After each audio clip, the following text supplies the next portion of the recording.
अस्सलाम वालेकुम, मैं हूं दीन इम्तियाज़ और आप देख रहे हैं तख्ती ऑनलाइन। 2007 मैट वुड बहुत ज़्यादा एक्साइटेड हैं, खुश हैं, क्योंकि आज वो अपनी वीडियो गेम जिसका नाम था पोर्टल, उसका सीक्वल देने जा रहे हैं दुनिया को। पोर्टल एक ऐसी गेम है जो दुनिया में बहुत ज़्यादा मशहूर हुई, बहुत ज़्यादा खेली गई और अब मैट वुड इसका पार्ट 2 रिलीज़ करने जा रहे हैं। गेम बड़ी सिंपल है, आपके पास एक बंदूक है और उस बंदूक के ज़रिए आप मुख्तलिफ दीवारों में एक पोर्टल, एक खुफिया रास्ता बना लेते हैं, टनल बना लेते हैं और उसके ज़रिए आपने मुख्तलिफ स्टेजेस को पार करना है। आपको बहुत से ऐसे पजल्स दिए जाते हैं जिसमें आप इन्फिनिट लूप में भी जा सकते हैं। मसलन आपने अगर एक ऐसा सुराख बनाया जिसमें से आप गए और दूसरी तरफ से आप उसी सुराख में दोबारा गिर रहे हैं, तो अब आप एक इन्फिनिट लूप में चले गए, जो कि मैं आपको यहाँ पर तस्वीर में भी दिखा रहा हूँ। इस गेम को बड़े लोगों ने सराहा, बहुत ज़्यादा मशहूर हुई। इस तस्वीर में अगर आप देखें तो आपने एक सब्ज स्क्वायर को अपने पास लाना है, तो आपने एक सुराख करीबी दीवार में बनाया और एक उस जगह बनाया जहां पर यह स्क्वायर मौजूद है और वो वहां से इस दीवार के अंदर से होता हुआ आपके पास चला गया। मैं आपको एक और पजल दिखाता हूं इसी गेम को, जो कि बहुत इंटरेस्टिंग है। आपने एक जंप लगाना है और आपने एक दूर की प्लेट पर लैंड करना है, लेकिन आप इतना बड़ा जंप नहीं लगा सकते। तो आपने एक सुराख बनाया, लाल रंग का सुराख नीचे और एक सुराख बनाया ऊपर। अब आप जंप करेंगे, लाल रंग के सुराख में से नीचे जाएंगे और नीले रंग के सुराख से वापस आएंगे और उस प्लेट पर, उस ब्लॉक पर लैंड कर देंगे। तो आपको अंदाजा हुआ कि बड़ी ही इंटरेस्टिंग गेम है। और फिर जब दूसरा पार्ट उन्होंने इसका लॉन्च किया तो अब उनका ये ख्याल था, मैट वुड का ये ख्याल था कि मैं 2 प्लेयर्स को मल्टीप्लेयर गेम लॉन्च करूं। 2 प्लेयर्स के आने की वजह से अब उनके जो टास्क है वो सिंपल हो गए। तो उन्होंने सोचा कि इसका कंप्लेक्सिटी लेवल भी बढ़ाना पड़ेगा, क्योंकि 2 लोग आ रहे हैं, इसलिए जो टास्क 100% मुश्किल था उसको 200% मुश्किल कर दिया जाए, दुगनी कंप्लेक्सिटी कर दी जाए। 2 गन्स थी और उन्होंने तमाम टास्क की कंप्लेक्सिटी दुगनी कर दी। जब उनकी गेम टेस्टिंग में गई, क्योंकि जब हम गेम बनाते हैं, हम भी आजकल एक गेम बना रहे हैं, जब गेम बनाते हैं तो उसको टेस्ट भी किया जाता है, उसके बीटा वर्जन को टेस्ट किया जाता है। बहुत से प्रोफेशनल आते हैं, उस गेम को टेस्ट करते हैं। तो उन्हें इतनी ज़्यादा मायूसी हुई, क्योंकि 2 प्लेयर्स ने जब उस गेम को खेला तो वो बहुत जल्दी जल्दी टास्क अबूर करना शुरू हो गए। उनका यह ख्याल था कि जो टास्क 15 मिनट में होगा, वो 2 प्लेयर्स ने जब इकट्ठे मिलकर काम किया तो 2 मिनट में उस टास्क को अबूर कर लिया।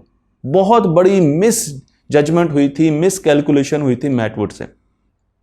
मैट वुड ने अपनी किताब में लिखा कि मैं ये समझ रहा था कि 2 बंदों की वजह से मुझे डबल कंप्लेक्सिटी के टास्क बनाने पड़ेंगे, लेकिन अब मुझे अंदाज़ा हुआ है कि जब 2 दिमाग आपस में इकट्ठे होकर काम करते हैं तो जो कंप्लेक्सिटी लेवल होता है या जो इंटेलिजेंस बढ़ती है वो एक्सपोनेंशियल बढ़ती है। जिस तरह हम उर्दू में कहते हैं 1 और 1 11, तो एक्सपोनेंशियली इंटेलिजेंस बढ़ती है और इसलिए उनको भी एक्सपोनेंशियली उन टास्क की कंप्लेक्सिटी बढ़ानी चाहिए थी। उन्होंने एक खत में ये सारा का सारा माजरा एक ऑथर को लिखा जिसका नाम है क्लाइव थॉमसन। क्लाइव थॉमसन ने एक किताब लिखी, स्मार्टर देन यू थिंक। उन्होंने अपनी इस किताब में इस पूरे वाक़े का जिक्र किया और उन्होंने बताया कि किस तरीके से इंसान जब मिलकर टीम में, ग्रुप में काम करते हैं तो वो बहुत ज़्यादा अचीव कर सकते हैं, उनका दिमाग बहुत तेज़ी से काम करता है। फ़ौरन हम चलते हैं डॉक्टर जर्मी डिसिल्वा की तरफ। डॉक्टर साहब भी एक पहेली में गुम है, क्योंकि उन्हें ऐसे फॉसिल्स मिल रहे हैं इंसानों के जो कि ये बताते हैं कि 3000 साल पहले एकदम इंसान का दिमाग श्रिंक होना शुरू हो गया, लेकिन हमें ये समझ नहीं आ रही कि ये दिमाग क्यों श्रिंक होता है। डॉक्टर साहब anthropologist at Dartmouth college in USA।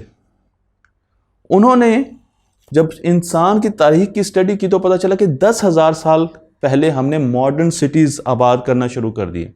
इंसान उसमें ज़राअत करता था और आहिस्ता आहिस्ता अपनी सोसाइटी को स्ट्रक्चर देता जा रहा था। अब उसकी सोसाइटी में स्ट्रक्चर आ रहा था। लेकिन अगर दिमाग छोटे हो रहे हैं तो इसकी मेन वजह क्या है? अभी वो इसी तरफ गुम थे कि उनको उनका जवाब मिला चींटियों से। वो मुख्तलिफ किस्म की चींटियों को देख रहे थे और फिर उनकी कम्प्लेक्सिटी को देख रहे थे, उनकी सोशल कम्प्लेक्सिटी को देख रहे थे और उनके दिमाग के साइज को देख रहे थे, तो वो देखते थे कि जब चूंटियों की कॉलोनियां बड़ी होती हैं तो उनके दिमाग भी बड़े होते हैं। कम्प्लेक्स कॉलोनी स्ट्रक्चर होता है, सोशल स्ट्रक्चर कम्प्लेक्स होता है, तो उनके दिमाग बड़े होते जाते हैं। ये तो एक नॉर्मल सी बात थी। लेकिन फिर उन्हें चूंटियों की सोसाइटी में एक सोसाइटी ऐसी मिली जिसे वो फार्मर सोसाइटी कहते हैं, ज़मींदार सोसाइटी कहते हैं, जिनके दिमाग छोटे थे बाकी चूंटियों की सोसाइटियों से। जब उन्होंने उस सोसाइटी पर बहुत ज़्यादा रिसर्च की तो पता चला कि उनका जो स्ट्रक्चर था, सोशल स्ट्रक्चर था, वो बहुत ज़्यादा कम्प्लेक्स था बाकी चूंटियों के सोशल स्ट्रक्चर से। तो जैसे जैसे सोशल स्ट्रक्चर कम्प्लेक्स होता गया, उनके दिमाग भी श्रिंक होना शुरू हो गए। इन दो चीज़ों की आपस में क्या मुताबिकत है? डॉक्टर साहब का यह कहना है कि जिस तरीके से लोग इकट्ठे होते हैं, इंसान इकट्ठे होते हैं और वो स्ट्रक्चर पैदा करते हैं अपने सोशल लिविंग में, उस तरीके से उनकी कम्प्लेक्सिटी लेवल आहिस्ता आहिस्ता कम होता है। सोसाइटी तो बढ़ रही है, लेकिन सोसाइटी की कम्प्लेक्सिटी उसके स्ट्रक्चर की वजह से कम हो रही है। मसलन मुझे पता है कि मैं घर में रहता हूँ, ये घर एक स्ट्रीट में है, ये स्ट्रीट एक मोहल्ले में है, ये मोहल्ला एक शहर में है, ये शहर एक डिस्ट्रिक्ट में है, ये डिस्ट्रिक्ट एक प्रोविंस में है। तो हायरार्की स्ट्रक्चर बनता जा रहा है। अब स्ट्रक्चर बनने की वजह से जो आर्ट्स इस स्ट्रक्चरल एनवायरनमेंट में रह रही थी, उनके दिमाग छोटे हुए और उसकी वजह यह है कि डॉक्टर साहब का ख्याल था कि आर्ट्स को, चूंटियों को अब महदूद काम करने पड़ते हैं। जो लेबर थी उनको लेबर के काम करने पड़ रहे थे, जो मैनेजमेंट थी उनको मैनेजमेंट के काम करने पड़ रहे थे।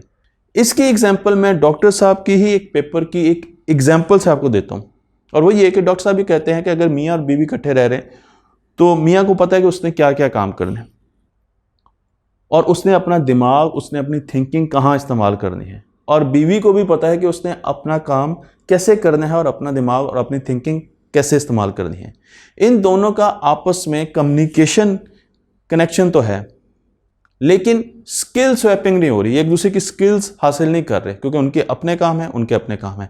इसी तरीके से जब कोई सोसाइटी आहिस्ता आहिस्ता वॉल्व करती है तो वहाँ पर जो मुख्तलिफ लोग होते हैं, मज़दूरों के अपने काम है, सब्ज़ी फरोश के अपने काम है, इंजीनियर के अपना काम है, डॉक्टर्स का अपना काम है, तो वो आहिस्ता आहिस्ता ग्रुप इंटेलिजेंस की तरफ जाती है।